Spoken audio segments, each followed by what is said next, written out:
All right, welcome everybody to Lateral Grip. My name is Comedian Token. I am making some changes to this thing right now, so we're gonna see how this plays out. Hopefully, it looks well. Hopefully, it looks fun. But we're gonna get right into it. This is gonna be a short podcast this time, guys. There's not really a lot of new news to talk about. We did have three races last week at Darlington, right? The track Too Tough to Tame, Lady in Black, whatever you want to call it. There were some significant changes in the Cup car. As we know, more horsepower, less downforce. What the drivers have been asking for a few years now in this car, they got it. Um, so yeah, so we're gonna talk about that a little bit. In fact, we'll dive into that right now. But so some things to think about real quick. First and foremost, Justin Allgaier was back in the 48 this week. He'll be back he will probably be back in the 48 for the foreseeable future. As the reality is that Alex Bowman has vertigo, and in order, I don't think anybody knows what it takes to heal vertigo. It's just got to heal itself. So that's a long process for Alex Bowman, unfortunately. And we talked about that last week a little bit. So we might go into a little more today, but for the most part, we'll just kind of leave that one alone. No major news, just the little rumors here and there, about they're already talking silly season a little bit, who's gonna end up where. And of course, with that being said, we got the truck race, and the truck race, it had some notables in there. It had Corey Heim was in a truck in this race. Apparently, something he had put together 3 weeks prior. Um, Carson Hocevar was in a truck. So we had Caden Honeycutt. We had him on the pole. That was his first pole, and in fact, not only was his first pole, he led 47. Let's see, what did he lead there? He led a good number of laps. Caden Honeycutt did. This was a fun race to watch. The trucks always put on a good show at Darlington. Unfortunately, lap three, there was an accident in turn one. Ben Rhodes, Tyler Ankrum, they get together. Ben Rhodes is out of the race. Lap nine, there was debris. Um, Field regrouped in that one. Corey Heim, he took the lead on that one. Lap 13, another debris caution. Christopher Bell, there was another notable that was in this race. Christopher Bell takes the lead in this race. Lap 42, end of stage one. Christian Eckes pulls it out. He wins the first stage. Lap 49, Caden Honeycutt takes the lead again. There's a caution for debris. Lap 66, Ross Chastain takes the lead after a single truck spin there. Now, going down deeper into this race, there was some pretty heavy damage. Lane Briggs was pretty strong in the truck. Unfortunately, he and Ty Majeski get together, knocks Ty out, knocks Andres Perez out. And now we've got what we normally have in the truck series. We've got racing in that there's going to be short stints due to the fact that there's cautions. So lap 144 is a debris caution. In fact, actually, Carson Hocevar cut a tire while leading the race. Carson Hocevar was strong in that race, but unfortunately, he cut a tire. Now, lap 150, here we go. We're talking overtime. Drivers come in, some drivers come in, some drivers stay out. Of course, at Darlington, tires are an advantage, no matter how you look at it. Now, Corey Heim's crew chief decides to go ahead and put on some scuffs. I think they were like 6 or 8 lap scuffs or something like that. He puts on scuffs. He comes out in ninth place.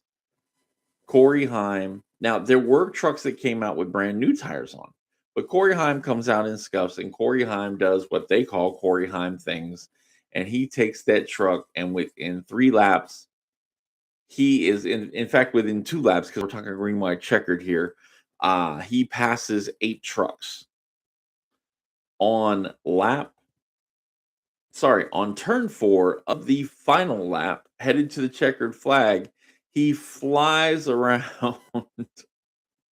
Ross Chastain, clears him up, on the outside. He actually went underneath him, cleared him on the outside, and wins the race. And Corey Heim wins the race. Corey Heim, obviously very grateful. Truck deal didn't come together until about 3 weeks before. Um, Wins 50,000, by the way, for the Craftsman Triple Truck Challenge, which he's not even scheduled to race the next two races. So we'll see if that happens, which are Rockingham, and I got to think what the third race is. Let's see. That would be uh, Bristol. Okay, yeah. So Rockingham and Bristol, which we will probably end up seeing Corey Heim in a truck, because who is not going to want to sponsor that guy to go after that triple truck challenge? So, with that being said, they interview Ross Chastain, and Ross Chastain looks dumbfounded. He looks in awe. He didn't even know Corey Heim was even in the ballpark to pass him on that last lap, or even know to defend the lap. So somewhere he missed some information. He didn't look in the mirror, something. But the bottom line was Corey Heim just came around him like like he wasn't moving basically, and cleared him up high. There was no chance to block, and Corey Heim wins the race. Corey Heim gets out. He does his Heim time thing, does his interview, and bam, here we go. Darlington Truck Series that is finished. Great race, great racing. The trucks will not be back in action until Rockingham, which is actually 2 weeks away. Whereas the Cup Series and the O'Reilly Series will be in Martinsville this weekend. So now, talking about the O'Reilly Series, let's just go right into it. The O'Reilly Series, we had some notables in that as well. We had Kyle Larson. Now, Kyle Larson was substituting for Alex Bowman in that race. Alex Bowman was supposed to be in that car, the 88 car for Junior Motorsports. However, Kyle Larson was in that car. Now, Kyle Larson was dominating this race. Kyle Larson led in one stage one. Kyle Larson led in one stage two. And off of pit road, Kyle Larson, actually, let me phrase that. On that particular pit road, there was a pit road incident. Ross Chastain and Jesse Love, they both spin on pit road. Doesn't really necessarily affect anything except for their races specifically. Lap 118, Patrick Starpoli, Dean Thompson, they spin.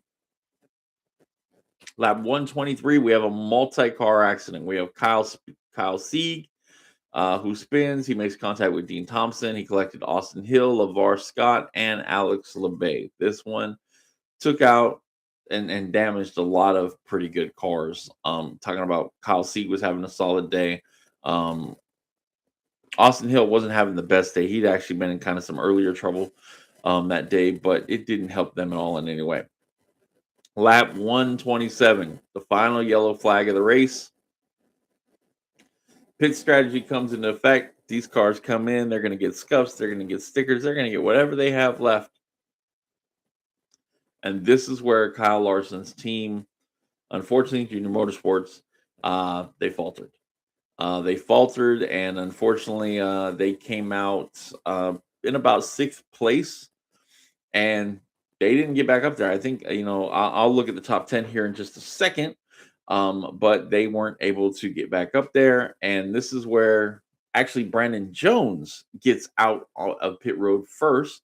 Decides to start on the bottom. Everybody pretty much had started on the bottom all day. That was starting for the one of the front row that was the control car, and had the bottom had prevailed. However, this time Justin Allgaier, he started on the outside and he made the top prevail.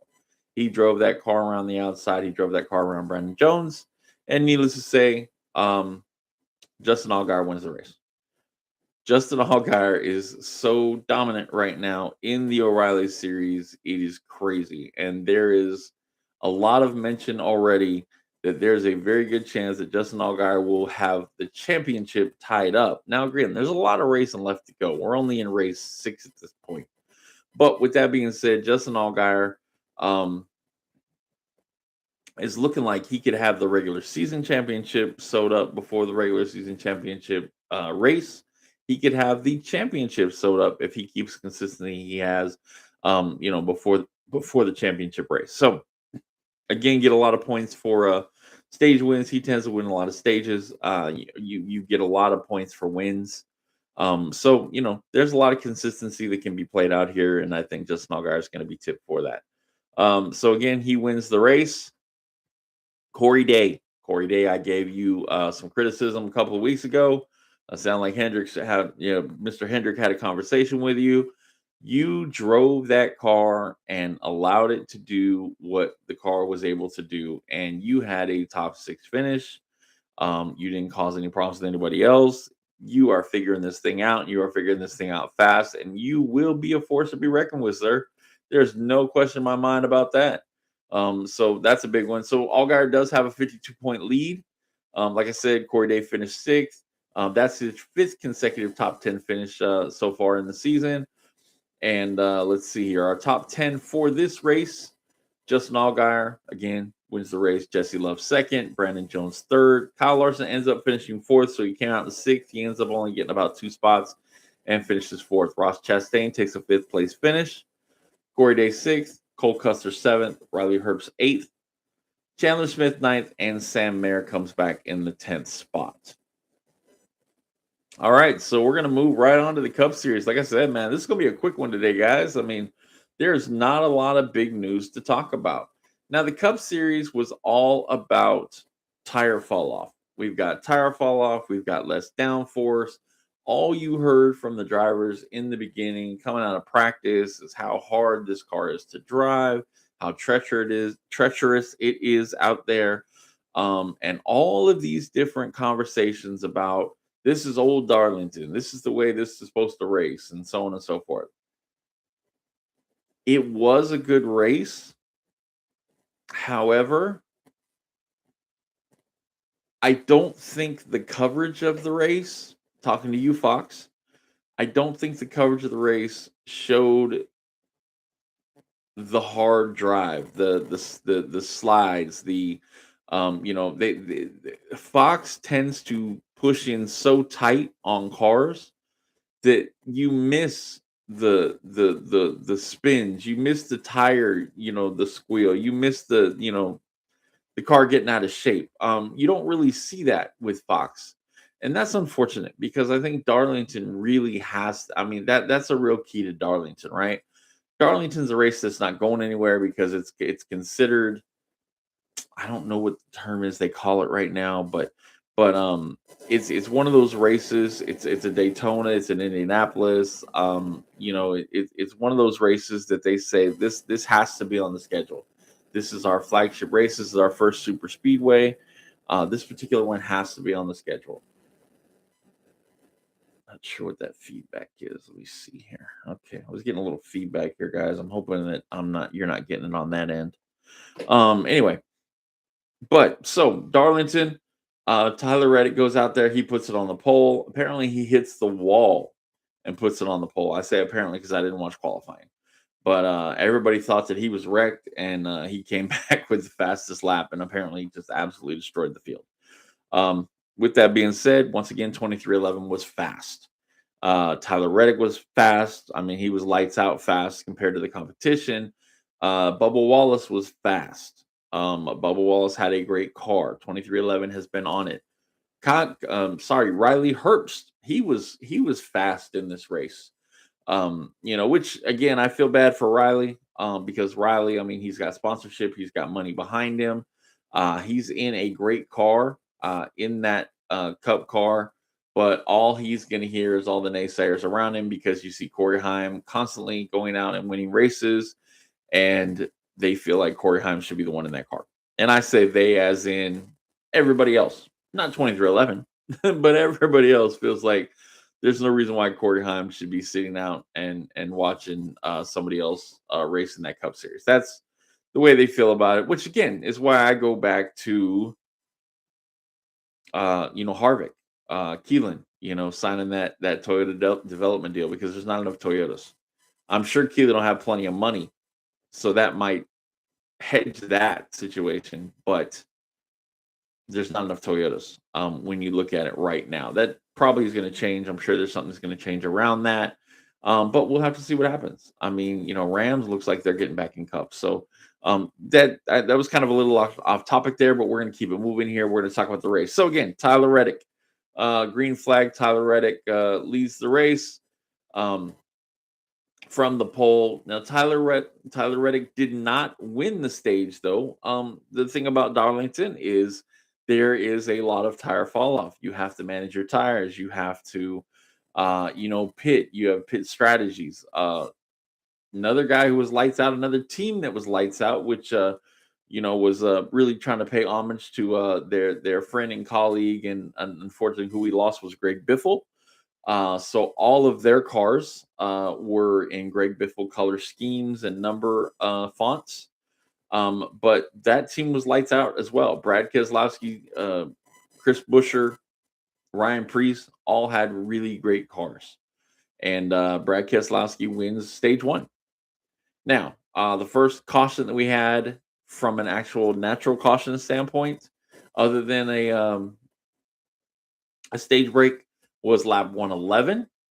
This was an incident involving Eric Jones, Denny Hamlin, and unfortunately Bubba Wallace. Now I'm going to go back into this just a little bit. At the end of stage one, Bubba Wallace comes in to get service. His team has a problem. Don't know what the problem is per se. They were slow on one side of the car, and unfortunately, this puts him back out now in.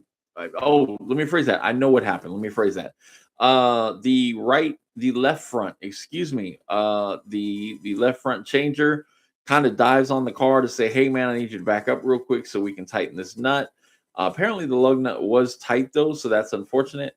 But they were trying to be safe about it. But however, what this does is this Myers, I love that word. This puts Bubba Wallace back in the field. This puts him back outside of the top 20 essentially to restart the second stage, and he's restarting back there with his team owner Denny Hamlin, who also had a problem.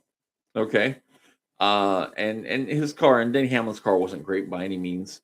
And speaking of not great, we'll talk about a car that really fell off the pace on this particular race. But anyway, so we go back to this. So restart happens. Bubba Wallace is mired back there. Bubba Wallace is trying to make up some spots. He's following his team owner Denny Hamlin up through the field to try to get back into position to get back in that top 10. And unfortunately, Eric Jones is in front of Denny Hamlin, and Eric Jones woes up, and Eric Jones goes a direction that Denny Hamlin goes at the same time, and Denny Hamlin basically just took him out. Didn't necessarily mean to take him out, but he did take him out, and he will tell you that. He said, "I wiped him out. It wasn't on purpose, but I definitely wiped him out." Unfortunately, when he hit him the way he did, his car went up the track, talking about Denny Hamlin, and it bounced off the wall. When it bounced off the wall, Bubba Wallace, who was behind him, couldn't get slowed up, and he bounced off the wall a couple different places. Unfortunately, more abruptly and painfully than Denny Hamlin, and he had a steering problem from that point. And unfortunately, that pretty much ended Bubba Wallace's day. Even though Bubba Wallace had an extremely fast car, this is the consequence of unfortunately getting stuck back in the pack. When there's accidents, you got to avoid them. So with that being said, Denny Hamlin is still in the race. Funny enough, not only was Denny Hamlin in the race, somehow or another, he made his car better by crashing it. It's a weird thing how that happens. They're going to go back, they're going to look at the tow and what happened, and they're going to say, "Holy smoke! So we towed out this much with this crash, but this made us this much better." It's kind of funny how that works. So there's going to be a notebook of maybe a setup change or something like that, and we'll go from there. Now, one thing, this race probably wouldn't have been as exciting had there not been for problems. Now, pit road is always what it is, but Tyler Reddick had problems from the beginning.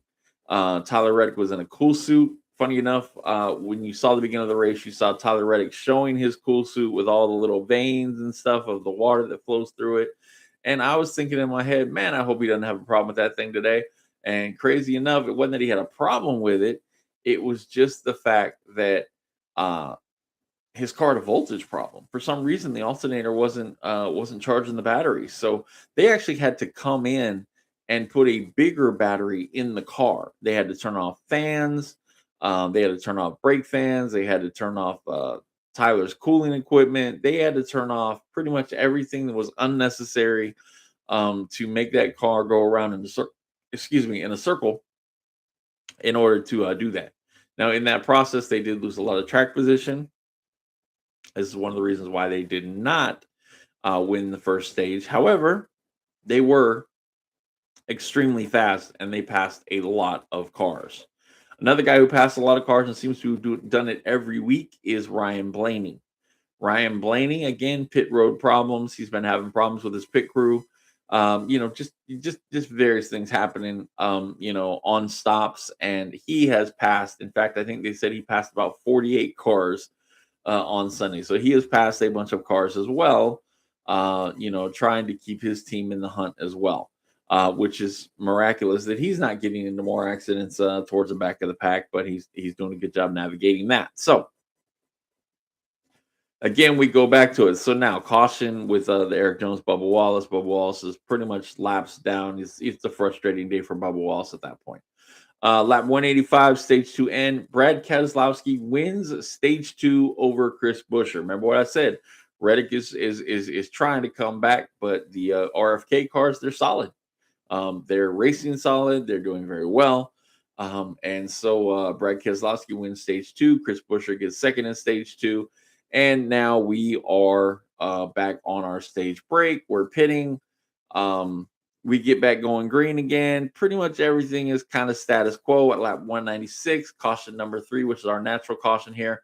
Riley Herbst spins off of turn 4 and he hits the inside wall. That was a rough situation for Riley. Now, I think Riley did get a little help in this incident. I didn't see who. I don't think they even mentioned who.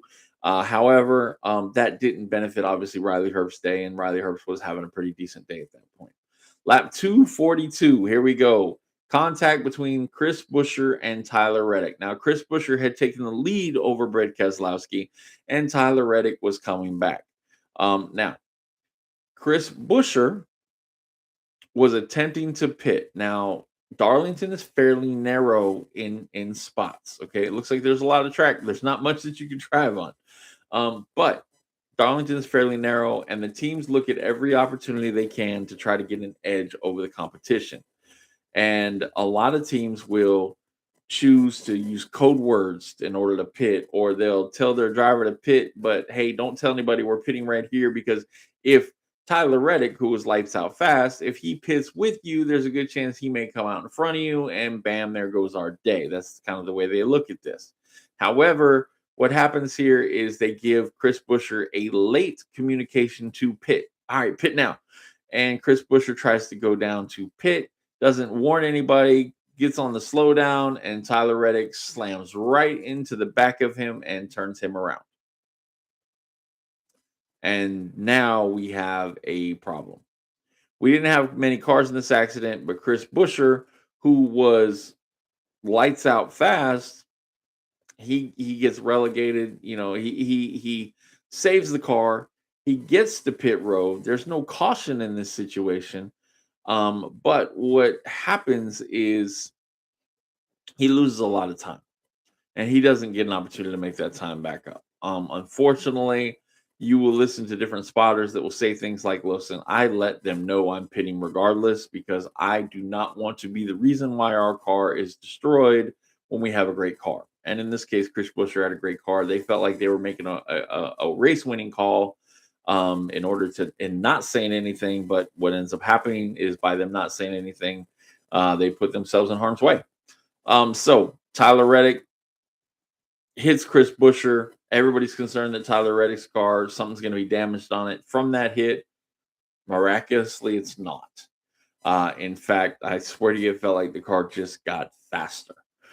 So here we go. Tyler Reddick's towards the back. Tyler Reddick is mowing him down like there's no tomorrow. Tyler Reddick erases a 7-second gap between him and Brad Keselowski, and then he passes him for the lead, and he is gone. And Tyler Reddick has now won his 4th race of the season, 4 of 6. He ties himself with Dale Earnhardt and Bill Elliott in the only ones to have won for the first 6 races. Notably speaking, Toyota has won 5 of the first 6 races. 2311 has 4, JGR has 1, and I'm not real sure. Oh, I think I am. I think Ryan Blaney. Ryan Blaney has 1. So Chevy technically hasn't won a race yet this year. Um, People are talking about the nose, on the Chevys. Is it a problem? I don't think it is. I don't even think it's a concern. Spire was fast. Spire was incredibly fast. In fact, Carson Hocevar, fantastic drive by Carson Hocevar, minding his P's and Q's, really, really figuring this thing out, really racing the track, and he had a phenomenal run to the finish. Let's go into our top 10. Again, Tyler Reddick, man. I mean, he was very hot in the car, but he stuck it out. He survived it out. Michael Jordan, once again at the racetrack, watching his boy win. So there you go. So our top 10, Tyler Reddick, again, first place, 2311. Second, Brad Keselowski. Third, Ryan Blaney. Told you he passed a lot of cars that day. Fourth, Carson Hocevar. Great run for him. Fifth, Austin Cindric came back, had a solid run. Sixth, Ty Gibbs. Seventh, Daniel Suarez. Eighth, William Byron. Ninth, Chris Buescher. And 10th was Eric Jones. Eric Jones, even though he was spun around in that incident with Denny Hamlin, his car, he came back to have a pretty decent finish too. So unfortunately, the only person that was damaged in that accident was Bubba Wallace. Bubba Wallace's car was hurt, and unfortunately, that pretty much ended Bubba Wallace's day there. Now, when we look at the points, remember what I just said. Tyler Reddick won the race. Tyler Reddick is still in first place with a 95-point lead over second place Ryan Blaney. Third place is Bubba Wallace. So Bubba did lose a spot again, but not incredibly a lot of spots. So Bubba Wallace is good at Martinsville. He can make this up. Fourth place is Denny Hamlin. He didn't change hands, and fifth place is Chase Elliott at this point. So kind of status quo for Darlington. Once again, I don't think you saw the effects of the tires. I don't think you saw the effects of the spoiler with the tight views that Fox gave, and I think that hurt. That hurt the broadcast. That's just my opinion, of course. I like to see slipping and sliding. I think that was what we expected to see, especially the way the drivers talked about it. It seriously looked like they had nothing but control. There were times where you were like, okay, that person is out of control, but there wasn't very many. And that either means that they were being super careful, or that means that you just couldn't see it. And I think it was more or less you couldn't see it. You couldn't see the slide. You definitely couldn't feel the slide, obviously, right? And that's an important thing to be able to see there. So, with that being said, that is Darlington. We are going to Martinsville next week. I mean, what can you say? Tyler Reddick. What can he win another one? I mean, I don't even think there's a question of that. Bubba Wallace, he's going to need a good, strong comeback here. In Martinsville, and he can do that. He'll be fast there as well. And we'll see what happens. Definitely 2311 hit on it. And 2311 hit on it better than JGR did, which is wild. But that just tells you how good that team is, how good that organization is, and how well they are performing now. So kudos to 2311, Tyler Reddick. I did enjoy the race, like I said, but I don't think the Gluck poll showed, the amount of people enjoying the race that we thought would, being what the track was going to be. So with that being said, again, I'm going to cut this thing short. I appreciate y'all tuning in as always. Follow me on Instagram, Token Comic. Follow me on all of my socials, Token Comic. Check out Lateral Grip. Leave me some feedback. Tell me what y'all think. Tell me what you'd like me to do. I'd love to hear some more. I'd love to get some more subscribers to this podcast because I believe this could be a real big thing here. And yes, I got to do something with that wall back there, and I know that. So with that being said, hey guys, let's do this. Stay smooth, stay fast, and keep that right foot on that pedal. And till next time, y'all have a good one. I'm out.